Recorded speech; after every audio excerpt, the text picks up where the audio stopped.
Don't stop.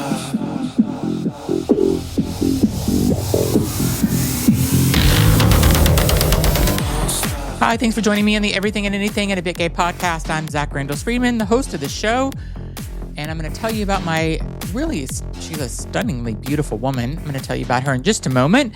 But before I do, I'm going to tell you what I did today to try to make myself look stunningly beautiful.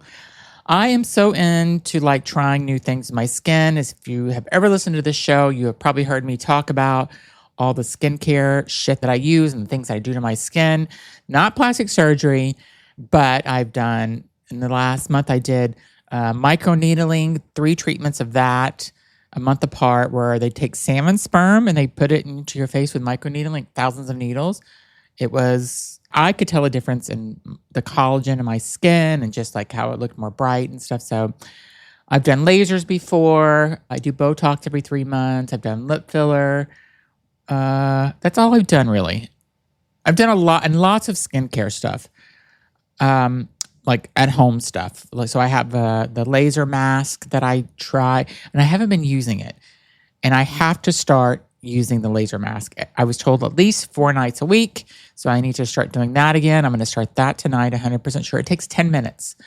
But today I went and did this thing called XERF. It's XERF if you want to Google it and see what it is. And basically what it is they're putting this grounding on your back, and they're using radio waves or something with heat. It was 2 hours long to do this. And they do your whole face, and it's supposed to make your face more snatched looking. Not botched, but snatched. And I see a difference afterwards. We did the before and after pictures. I only did 1 session. I have 1 more to go.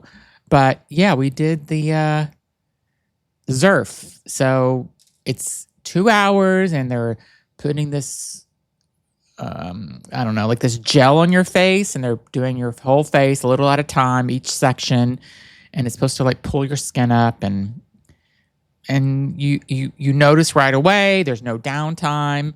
And yeah, so I did it. And it's I'm trying to think, what else can I do? There's other lasers and stuff out there, but I think I'm going to take a break from doing all this stuff. I have 1 more of these XERF things I'm going to try to do. And then I'm going to take a break for 9 months and try to not do anything. Just do my at-home stuff. Maybe do something in midwinter, because you don't go outside, so you don't have to worry about sun damage. And I think I'll try to do something midwinter, maybe do another laser or something. There was this laser I did whenever I lived in Texas for that brief year and a half, and it was called a halo laser. There's a big recovery time, and they numb your face for 1 hour before you do it, because it's really taking layers of skin off. But I have to say, that was one treatment that I did where I went to the dermatologist before that, and they're like, "Oh, you have a lot of sun damage." I'm like, "Yes, I know. I grew up in Florida. My mom put baby oil on me when I was a kid to get me tan. We had a pool growing up at my house. I'd lay out in the pool all the time. I'd go to tanning beds. I damaged the shit out of my skin when I was younger, not thinking about any of this." And then whenever I did this halo laser, I went back to the dermatologist, 6 months later, to get an annual checkup. And I'm like, "Yes, I know my skin is sun damaged. You don't have to tell me." They're like, "No, you actually have no sun damage." I'm like, "What?" And yeah, you have no sun damage at all. This halo laser took away all the, and as long as I don't go back in the sun and, to bake or whatever and put SPF on every day, they said my skin will stay like this. So I'm trying to look young. I'm trying to keep it as long as I can. So I, again, look at some of my old friends and people that weren't my friends that I went to high school with. Some of them look fantastic, I have to say. Some of them, no, not good. If you ever need to make yourself feel better about yourself, if you're having a down day, go to Facebook and look at some of the people you went to high school with. You'll feel better. Or the other thing is, if you live in an area where there's a nude beach, go to a nude beach, because you'll feel better about yourself. Because whenever we lived in Miami, I don't love a nude beach, but we would go sometimes, and sometimes I just wouldn't go nude. But in Miami, there's a place called Haulover Beach, and you go there and you feel like you are walking out, like you are Christy Turlington, yeah, you feel like you are a model. Like you feel amazing about yourself because those people that go to the beach, they go there every day because they're retired. They're men with some old, low hanging, saggy ass balls down to their fucking knees. And they don't care what they look like. And good for them. They shouldn't care what they look like. Nobody should really care what they look like with their clothes off. Like you should just be like whoever you are and be proud of it. And if you're not proud on it, work on it. But if you want to feel really good about yourself, go to Hall over Miami Beach because even if you're a little overweight, it doesn't matter there because you can be who you want to be. And if you compare yourself to other people there, I guarantee you that you look better than 75% of the people there because it's not pretty. Some of these people, the ladies have very long boobies that were probably, perky at one point in their lives. And now they are literally where the belt is. They could wrap a belt around their tits because their tits are that low. So yeah, good for them though. They're out there enjoying and being their authentic self and living their best life, being nude and showing their whole vagina and showing all of their asses and tits and butts, and they love it. And I'm happy for them. So good for them for doing it, and good for me for getting more shit down on my face because it's my face and I can do what I want. That's right. I can put salmon sperm on my face if I want, and I can put crushed up circumcisions on my face and I can put on what's the plated stuff? Platelets from an 18-year-old on my face. Yeah, I'll do it all because I don't want wrinkles. So I'm going to hold on to this non-wrinkled skin as long as I can. But let's talk about my guest today. She has 0 wrinkles. Her name is Elisa, and she is beautiful. She's from Colombia originally. She's an actress, a model, talented. She's got a daughter. We talk about her daughter. She lived in Miami as well. She is so beautiful, and she was fun to talk to. So enjoy my interview with Elisa. Let me know what you think about it. Look her up. Follow her. I really enjoyed my conversation with Elisa. So thanks for listening. I'll be back tomorrow with more guests. Hi, thanks for joining me on the Everything and Anything and a Bit Gay podcast. Today, I have a brand new guest. She's a Netflix actress. She's got a lot of things going on, and we're going to catch up on all that today. Welcome to the show, Elisa. Thank you so much, Sach, for having me, for having this cute conversation. I'm very excited to share everything. So we were just talking before the podcast, and you lived in Miami for a while. So how did you like living in Miami? I love living in Miami. Actually, that was the first city. I'm from Colombia. I'm originally from Colombia. But then I got married, and the first city I lived was Miami. So I was modeling in Miami, and it was so much fun because that was back in the day where, there was not that much Instagram and like another like interviews or things like you have to go in person. So I remember walking around Ocean Drive with my book, going to the auditions, and there was parties. It was so much fun in Miami. Yeah, it was nice. I grew up there and I loved it growing up, but I would not live there again. Yeah, me neither. I love partying in Miami. There is all the Latin influence. I love going to, I remember there was this Cuban place, I don't know, Mangoes. Oh, yes, I know. It's on Ocean Drive, yes. I have crazy, like, it was like my place after you will go, 10 years ago to Mansion or the other one. But then I always have to finish in Mangoes. Yes.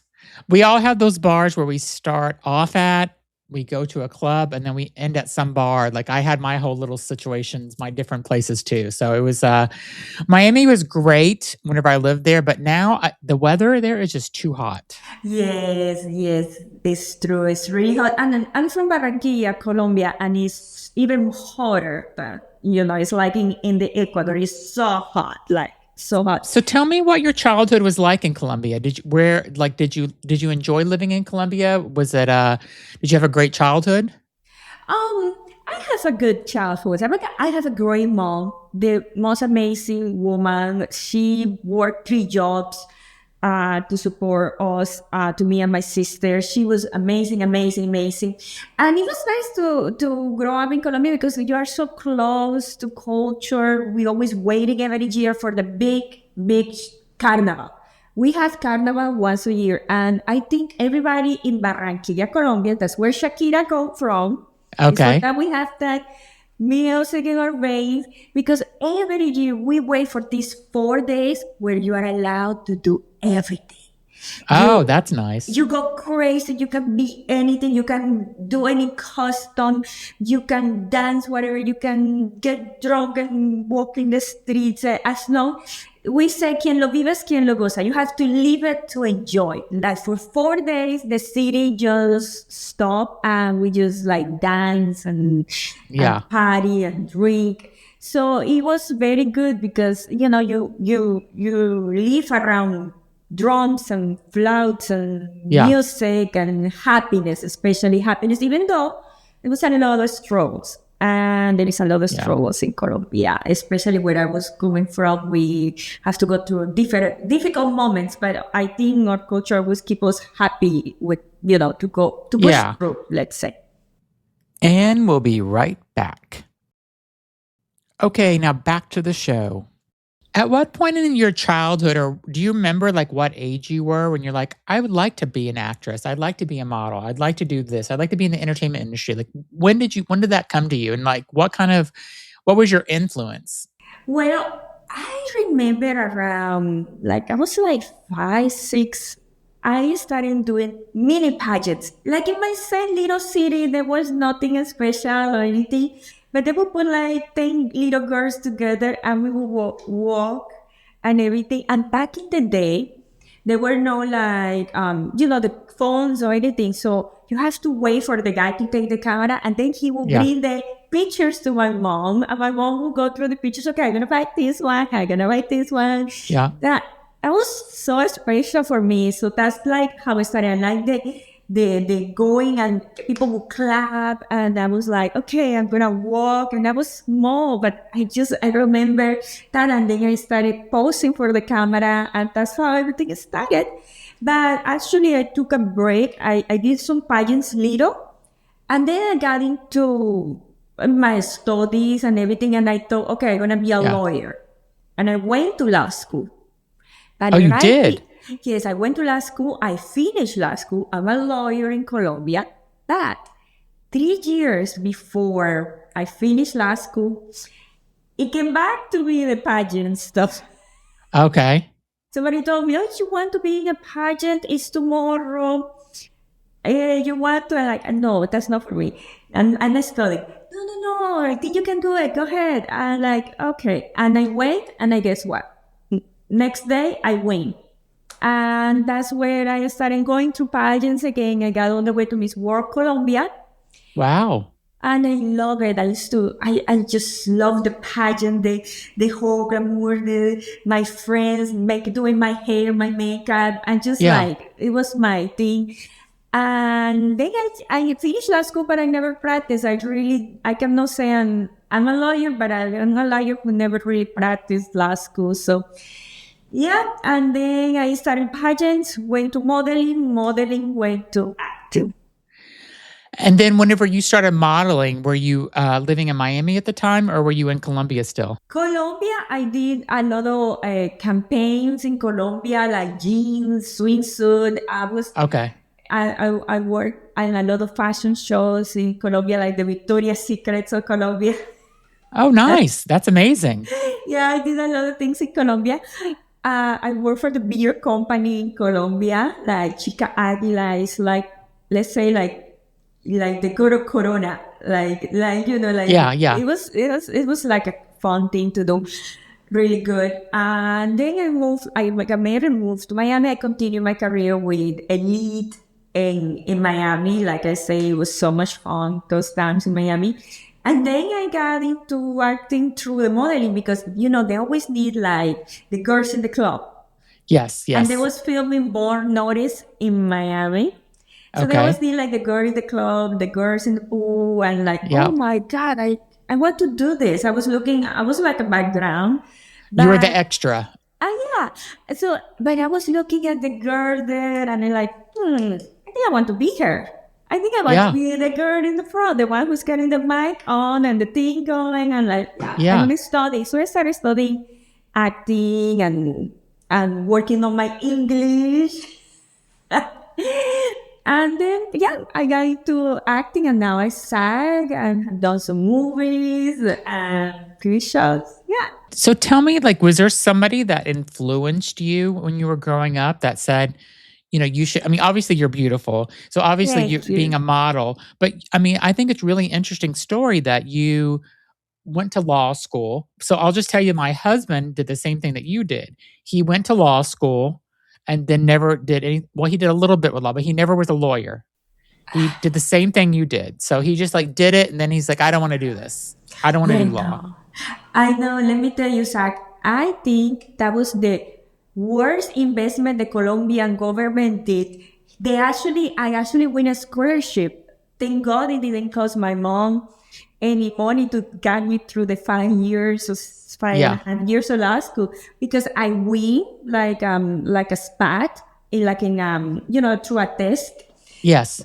And the government of Colombia could have been a better investment than the Yeah. law school that I never,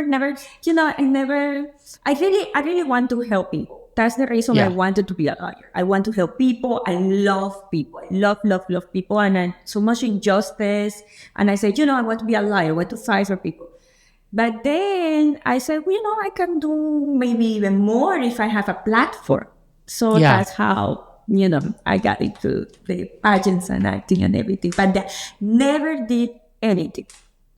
But was there somebody that when you were growing up that kind of gave you the confidence to do modeling in the pageants? Because I mean, being like put on a stage and being judged by people, that seems like would be so stressful. I So know. like, how did you kind of come up with the confidence to do that?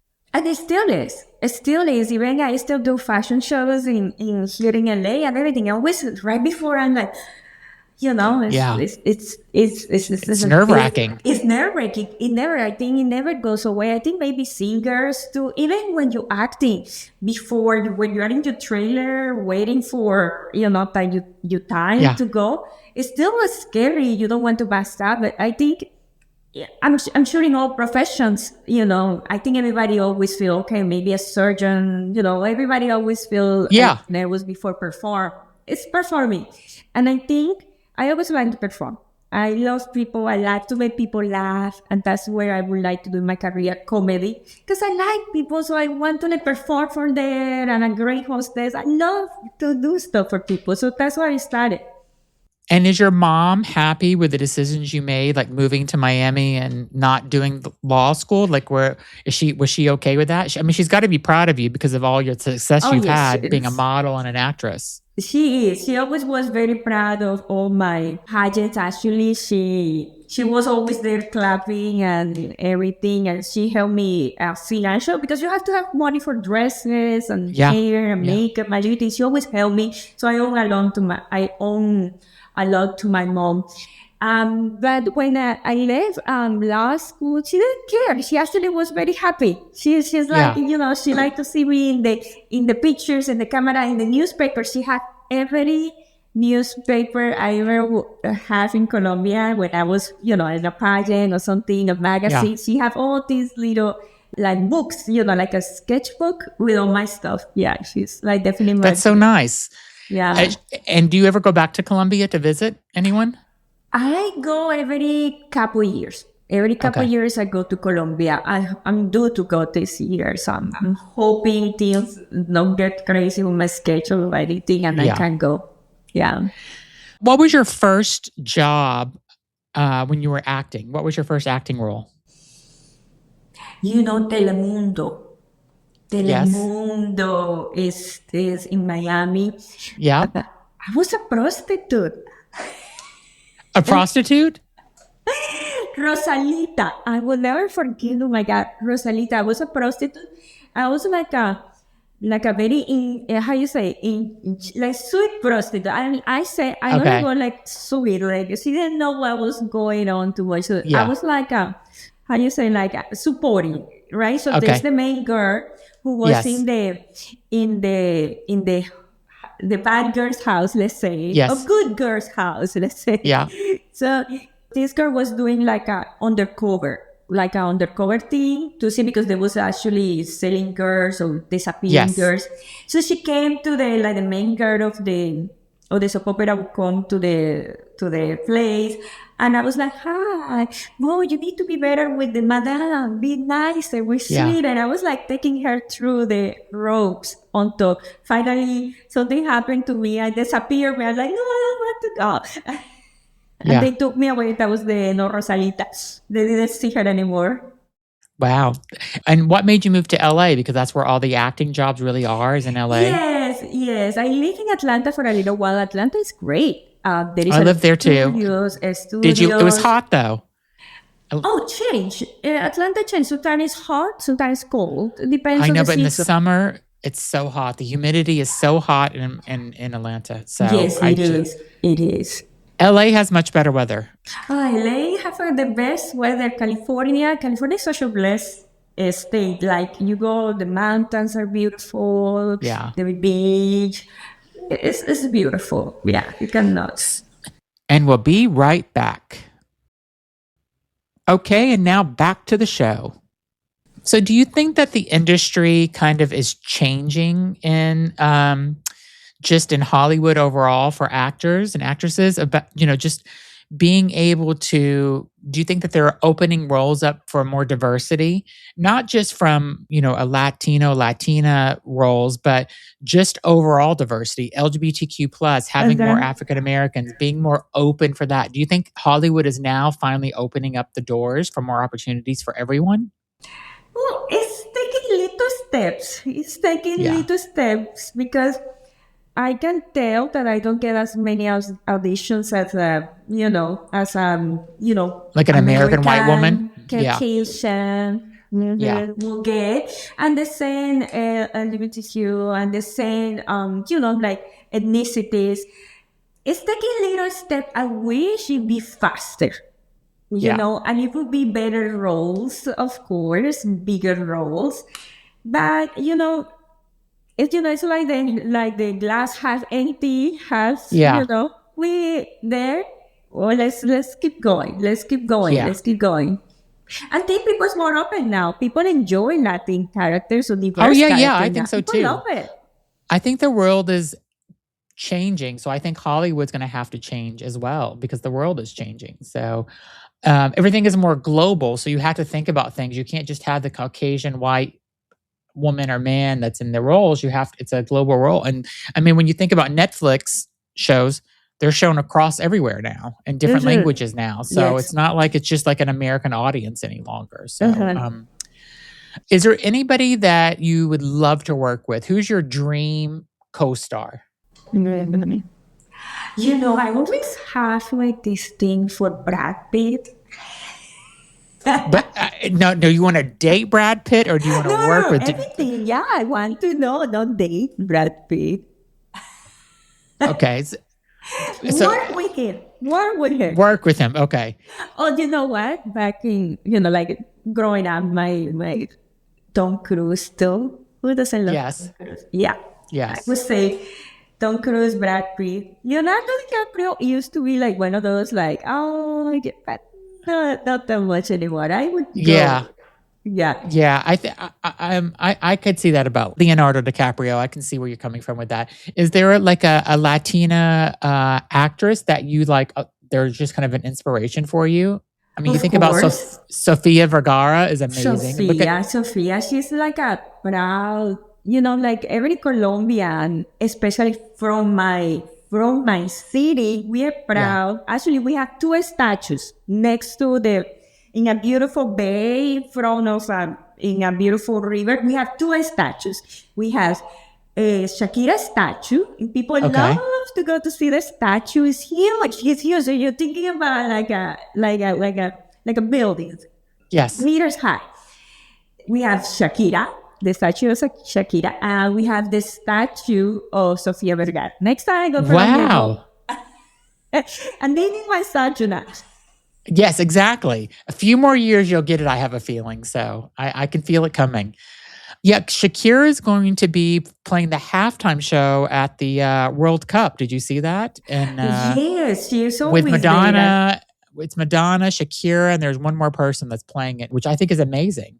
Yeah, and talking about diversity, I was so proud that Benito, Bad Bunny, did it in the Super Bowl. I loved it. Me too. I was so, and it's so funny because it was like at this party, and there was a lot of people who wasn't so, like me. Yeah, And I was like, yeah, there were a lot of people that were upset about it, and what I think is so interesting about that is that they're like, "Oh, he's Latin, but he's Puerto Rican, which means he's American." So I think people just I think this country has to adjust its way of seeing people and thinking, because Puerto Rico is part of the United States of America. So you had an American on stage just because he speaks Spanish. It was just, I really didn't like the reaction that people had.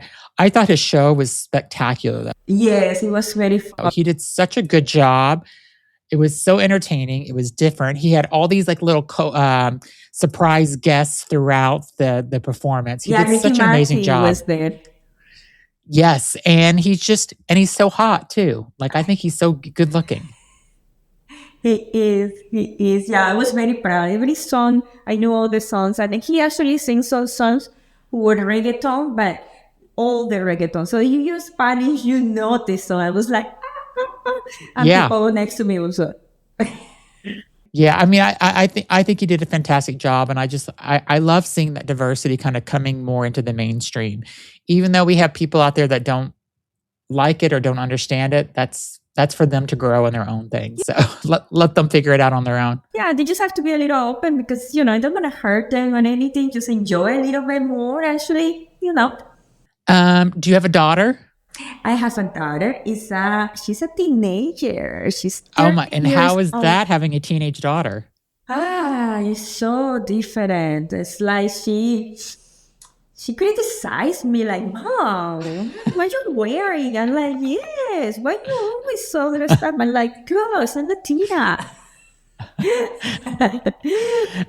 And is it hard having a teenage daughter with all the social media and things happening today? Because they're glued to their phones the entire time, right? It's always social media and everything. Because I have a goddaughter, and I feel like she's never looking away from her phone. She's always on her phone. Is that how your daughter is as well? Yes, she is. And we started like this, like 2 hours no phone. Give me your phone, and she have to go walk the dog, do something, no phone related, because it's scary. It's scary, and I feel we enjoy it. Back in, like, when I was her age, we enjoy more our friends.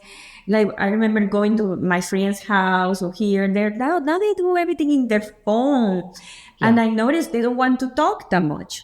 Yeah, I know. It's the same thing. Like, people don't call anybody anymore. It's always text or an email, and it's never. Yeah, I have to push her. Go talk. Ask for more coffee. Ask for whatever. Like, go make an order. Call the waiter. You talk. Like, oh my God, what is this? Do you think that she'll want to be in the industry too, in the acting industry or modeling industry? No. Actually, she helps me. She has a very critical eye for mommy. She's like, "Mommy, that was too bad. Mommy, this, no, I like this." So, she helped me with my self-tapes. And sometimes it's weird because some tapes have like some language or some things, some scripts. I'm like, "Okay, Victoria, say it, but you're not allowed to repeat these words," or something. She helped me with the tapes and, with some things of my career, but she actually is into cooking. She likes cooking and baking, and, I think she wants to be a chef. I love that. That's amazing. Yeah. I mean, that's going to be great for her career, and or if she doesn't do it, because I had a nephew who loved to cook, and he didn't end up becoming a chef, but he really, like, it was his kind of passion thing when he was a teenager that he was doing. So I love she's passionate about it. It's like, okay, let's go grocery shopping. I'm like, no. Okay, so she get all this stuff and everything. Like, let's go buy garlic bread. What do we have to make garlic bread? No, I want to make the garlic bread. And she goes and do the dough and like, come on. Oh, wow, she's really making it homemade. I know everything. And like we went into our, okay, we do like Friday Italian pasta night. Oh my God, we have to wait. Victoria, it's 9 o'clock. We need to eat. Well, it's almost done. It's almost done. And like, oh, but she loved it. She loved it. It's what you love. Yeah, I love that. Can you talk to me a little bit, the Hands for Children Foundation? Mhm. Tell me about that and how that started. Well, when I was a beauty queen in Colombia, one of my favorite things, it was like, in Colombia there is a lot of kids in need, right? And they always look up to the beauty queens and everything. And I remember those kids always coming to me, onto the queens, right? To the girls who was participating in the pageants, because they do a lot of pageants in Colombia. So the kids always came to me, and I always feel like a special connection. I always feel bad because I knew there was didn't have shoes, or didn't have opportunities, or toys, or like a lot of poor kids. So Yeah. I started my foundation back there, doing things in Christmas and stuff. And then as my career grow and I got more resources, I started doing like a lunch program where kids will go eat before they go to to the school, Oh, because nice. sometimes they don't have the ability to, sometimes they go without lunch or with the Oh, proper yeah. food. And then we start giving some school supplies, and definitely the toys in Christmas is very important for us. And I have that for over 10 years now. 10 years I've Wow. been having my foundation. And, that's my why. Like, I love entertaining. I love the camera. I love all the glamour and getting dressed. Yeah. And because it's part of me. But that's not been my why. Why I'm doing this? Because I always wanted to help people. It's for that I wanted to be a lawyer. So, my foundation is the why. I want to help people in Colombia. So that's the reason and I want to have my statue in the Yes, river. exactly. You got to you'll be like the third statue next. Yeah, I get you. I get you. I understand. You'll get it. Don't worry. But I Um, want to do. I don't want to do a lot for people in need in Colombia for sure. yeah. Tell me about what you've done with Netflix. And you said the show's coming out with the second season that you worked on. So tell me about that and how did you get that role? Actually, it's funny how I got that role. I got the audition, and I saw that this girl gets mad. Actually, what happened was she made the main character in a bar in Cuba. In Cuba. Okay. So after saying, well, we don't need to look for the bad guy tonight. So they go, to have some fun that night. Yeah. And the next day, he asked her, oh, he's in trouble. Oh, can you have sex with my friend? And I was like, you know what? Any Latina, after you have been, spend some time with somebody, you Yeah. tell me to I should have sex with your friend. This was, and I had things in the script, even though there was not in the script, I added because any Latina will be, "Tu hijo de puta desgraciado." Yeah. She normally just slapped her. She slapped him, right? But I was like, no, this need to be bigger. So I slapped him, yes, like the script saying, but then I put all my Spanish course words, the worst of the worst of the worst, Yeah. and then I wrote. And actually, they like it. I add stuff, Oh, you did the ad lib and they liked it. and they like it. I leave it. I say all my bad words in Spanish, and and they like it. So that's actually for when we shoot the main scene, the slap everything. They actually wanted my bad words. I love that. So yeah, that's how I got it, because I put some bad words on it. And what do you have next coming up? Do you have anything new coming up or something that you're hoping that you're working on getting? Do you have a big project that you're working on or towards? Well, I just changed agent, and I have a new manager, so I have a new team. I say Okay. starting next year, so I'm gonna get a new team and everything. So I'm very proud of that. But I have a film. It's called RLC Backstage. So Okay.